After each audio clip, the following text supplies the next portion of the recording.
Assalamualaikum. I am Dr. Nizamuddin Qasmi. I am a sexual disorders and infertility specialist working here at Saira Healthcare, Barabanki, Uttar Pradesh.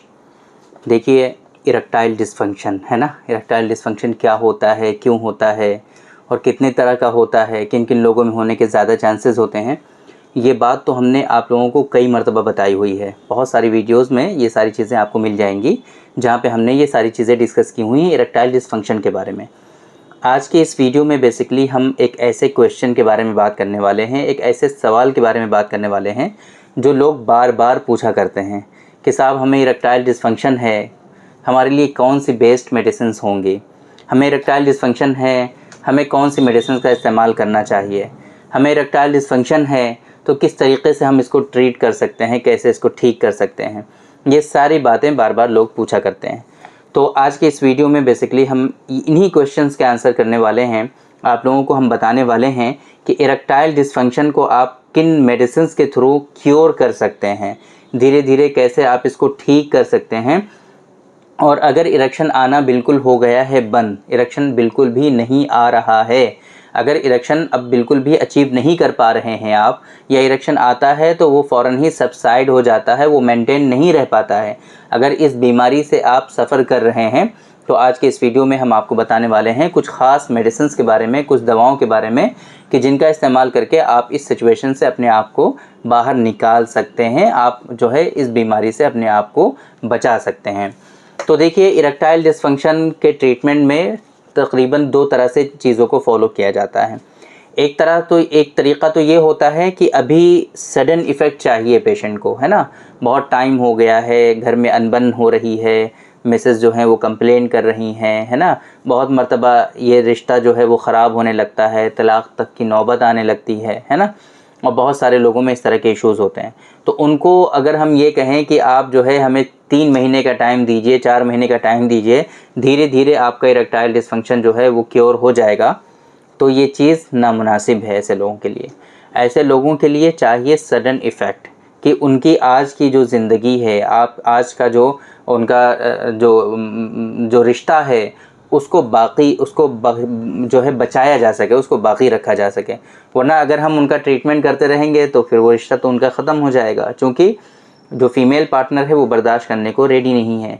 तो अगर ऐसी situation है तो कुछ medicine हम आपको पहले ऐसी बताते हैं कि जिनको टेम्परेरी बेसिस के लिए आप इस्तेमाल कर सकते हैं। देखिए, रिसेंटली अभी हमने कई वीडियोस में आप लोगों को बताया हुआ है सडन इफ़ेक्ट के लिए दवाओं का इस्तेमाल हानिकारक होता है, नुकसानदेह होता है, और आप लोगों को ये इन वीडियोस के बारे में पहले भी आप लोगों ने हो सकता है देखी हो, तो उसमें हमने डिटेल में वो सारी बातें डिस्कस की हुई हैं। लेकिन अगर मजबूरी है तो मजबूरी में आप उनका इस्तेमाल कर सकते हैं। एक तो मॉडर्न साइंस की मेडिसिन्स, एलोपैथ की दवाएं होती हैं, टडालाफिल, अवानाफिल, सिल्डेनाफिल के नाम से जिनको जाना जाता है, उनके तो बहुत ही ज़्यादा साइड इफ़ेक्ट होते हैं, बहुत ही हार्मफुल इफ़ेक्ट होते हैं। तो उन चीज़ों से पहले ही, मतलब उन चीज़ों की तरफ आपको पहले ही नहीं चले जाना है। पहले कोशिश ये करनी है कि जो हर्बल दवाएं हैं, जो दवाएं हम आपको बता रहे हैं, अभी बताएंगे आगे, तो उन दवाओं से अगर आपका काम चल जा रहा है तो पहले आप उन मेडिसिन का इस्तेमाल शुरू करिए, है ना। लेकिन अगर पता चला कि आप हर्बल मेडिसिन ले रहे हैं और फिर इन मेडिसिन से लेने से आपको कोई इफ़ेक्ट नहीं हो रहा है, कोई भी फ़ायदा नहीं हो रहा है, तब ऐसी सिचुएशन में थोड़े दिनों तक आप टडालाफिल या अवानाफिल या इसी तरीके से सिल्डेनाफिल का इस्तेमाल कर सकते हैं। उसके बाद साथ में जो हमारा ट्रीटमेंट अभी हम आपको बताएंगे वो भी आप लेते रहेंगे, ताकि उसके ऊपर आप डिपेंड ना हो जाएं। सबसे इम्पॉर्टेंट चीज़ इसमें यही होती है कि टडालाफिल लेकर के आप काम अगर आपका चलता है तो कोई हर्ज नहीं है, काम अपना आप चला सकते हैं, है ना। सिल्डेनाफिल खा करके आप अपनी ज़िंदगी को आगे बढ़ा सकते हैं, लेकिन उसी के ऊपर डिपेंड नहीं रहना है। सबसे बड़ी गलती जो होती है वो यही होती है कि लोगों को लगता है कि ये तो बढ़िया चीज़ हमको मिल गई है, अब जब भी ज़रूरत होती है वो उसको खा लेते हैं और अपना आगे बढ़ते रहते हैं। लेकिन परेशानी कहाँ होती है, 1-2 साल के बाद जब ये मेडिसिन्स भी काम करना बंद कर देती हैं, जब इनका रेजिस्टेंस डेवलप हो जाता है, तब बहुत परेशानी होती है। और फिर उसके बाद वो फिर चक्कर लगाना शुरू करते हैं इधर उधर, बहुत परेशान होते हैं, फिर वो इतनी आसानी से ठीक नहीं होता है। तो आप लोगों को इस गलती से बचना है। फ़र्स्ट ऑफ़ ऑल कि अगर आप टैडलाफिल इस्तेमाल कर रहे हैं तो ये टेम्परेरी बेसिस के लिए मेडिसिन होती हैं, आप इनको सिर्फ टेम्परेरी बेसिस के लिए ही इस्तेमाल करिए। इनकी आदत ना बना लीजिए आप, इनके ऊपर डिपेंड ना रहिए आप, है ना। कोशिश करिए कि इनको ट्रीट भी करना है आपको। एक बात तो ये। दूसरी बात कि आपको डायरेक्टली टैडलाफिल और अवानाफिल सिल्डेनाफिल की तरफ जाना भी नहीं है। पहले आपको हर्बल दवाओं का सहारा लेना है। कौन कौन से हर्बल दवाएं हम कुछ बता देते हैं आपको, अब अपने यहाँ पता कर लीजिए, परचेस कर लीजिए, इस्तेमाल करके काम चलाइए।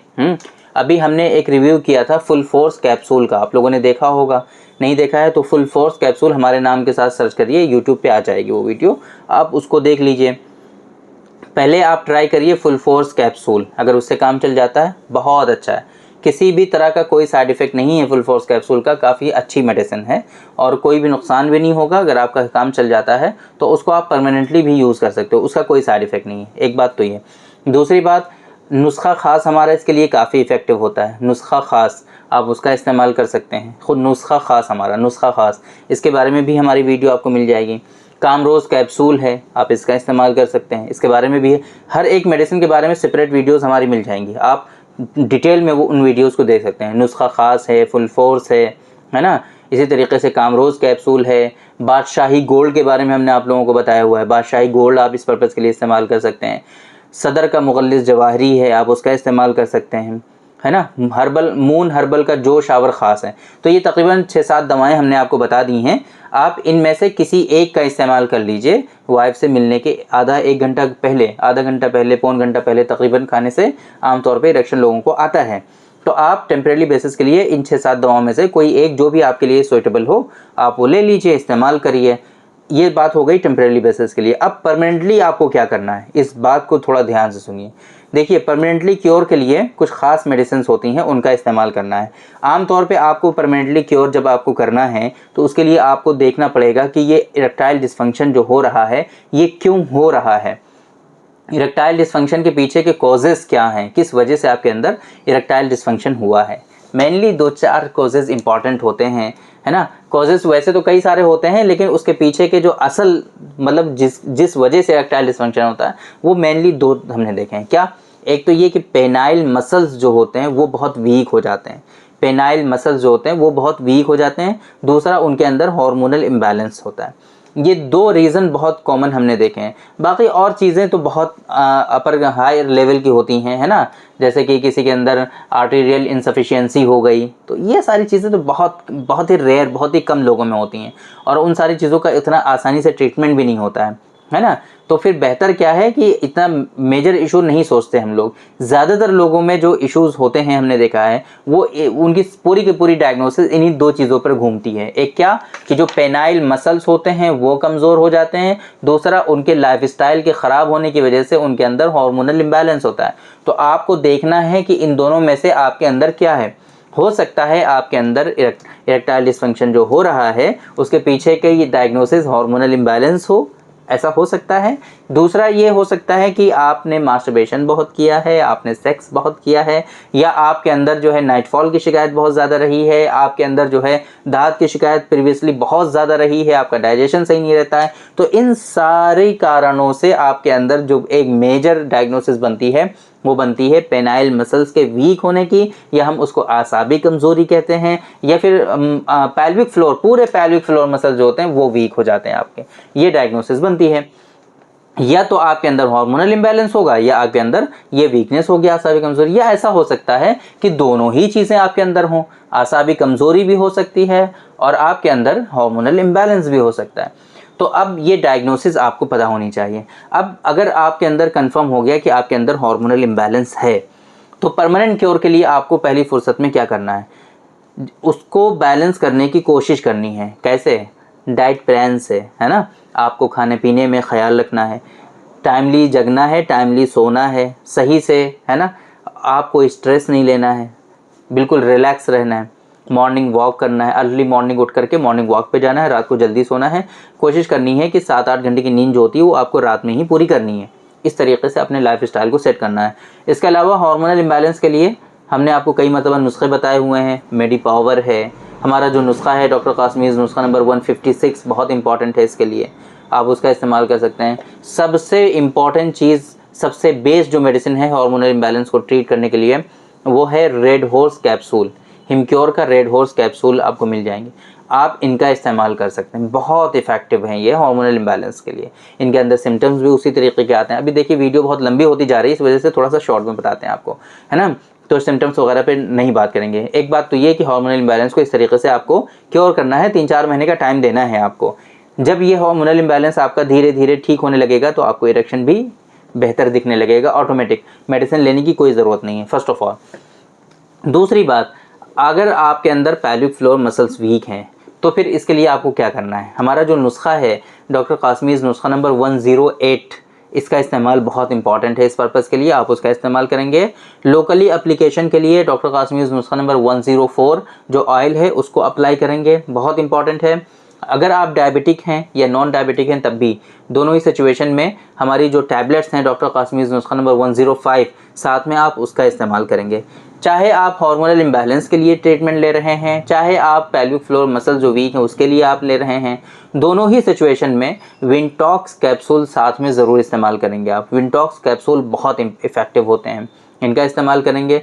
और साथ में डॉक्टर कासमीज़ नुस्खा नंबर 107 इरेक्टाइल डिसफंक्शन के लिए बहुत इफेक्टिव है। आपके अंदर जो थोड़े बहुत इश्यूज़ होते हैं इरेक्शन से रिलेटेड, वो आसानी से ये क्योर कर देता है। सिंगल मेडिसिन इस्तेमाल कर सकते हैं आप। 107 बहुत इफेक्टिव है इरेक्टाइल डिसफंक्शन के लिए, आप इसका इस्तेमाल करेंगे। बस इतनी दवाओं का आपको इस्तेमाल करना है। वो आपको पता होना चाहिए कि आपके अंदर जो इरेक्टाइल डिसफंक्शन है वो किस वजह से है, और टेम्परेरी बेसिस के लिए वो जो 6-7 दवाएं हमने आपको बताई हैं आप उनका इस्तेमाल करिए। और धीरे धीरे ये ट्रीटमेंट आप लेते रहेंगे, लाइन ऑफ ट्रीटमेंट को फॉलो करते रहेंगे, तो इंशाअल्लाह आपके अंदर जो है इरेक्टाइल डिसफंक्शन वो बिल्कुल क्योर हो जाएगा। 3-4 महीने का टाइम ज़रूर लग सकता है, बट धीरे धीरे करके आपके अंदर इरेक्शन अचीव होने लगेगा और इरेक्शन जो है वो मेंटेन भी रहने लगेगा। तो उम्मीद करते हैं कि आज के इस वीडियो में जो इन्फॉर्मेशन हमने आप लोगों को डिलीवर करने की कोशिश की है वो आपकी समझ में आ गई होगी और आप लोगों को आज के इस वीडियो से ज़रूर फ़ायदा हुआ होगा। तो बाकी ये जो दवाएं हमने आपको बताई हैं, अगर आपको ये चाहिए, आपको लेनी है, सोचते हैं कि ट्रीटमेंट कंटिन्यू करें, तो डिस्प्ले पे जो हमारा नंबर शो हो रहा है इसी नंबर पे आप इन मेडिसिन्स का ऑर्डर प्लेस कर सकते हैं या मार्केट में पता कर सकते हैं। जो मेडिसिन्स मार्केट की हमने आपको बताई हैं वो आपको मार्केट में भी मिल सकती हैं, और नुस्खे वगैरह जो हमने आपको बताए हैं अगर आप लेना चाहते हैं तो इसी नंबर पे ऑर्डर प्लेस कर सकते हैं। बाकी बेहतर तो यही है कि आप एक मतलब हमसे कंसल्ट कर लीजिए। अगर आपको इस तरह की परेशानी है तो आपकी हिस्ट्री के अकॉर्डिंग, आपकी डायग्नोसिस के अकॉर्डिंग हम प्रॉपर ट्रीटमेंट इंशाल्लाह आपको रिकमेंड कर देंगे, जिससे आपकी ये जो बीमारी है हमेशा के लिए ख़त्म हो जाएगी। तो कल फिर इंशाल्लाह मुलाकात करते हैं आपसे एक दूसरी वीडियो में। तब तक के लिए आप हमें इजाज़त दीजिए। अस्सलाम वालेकुम।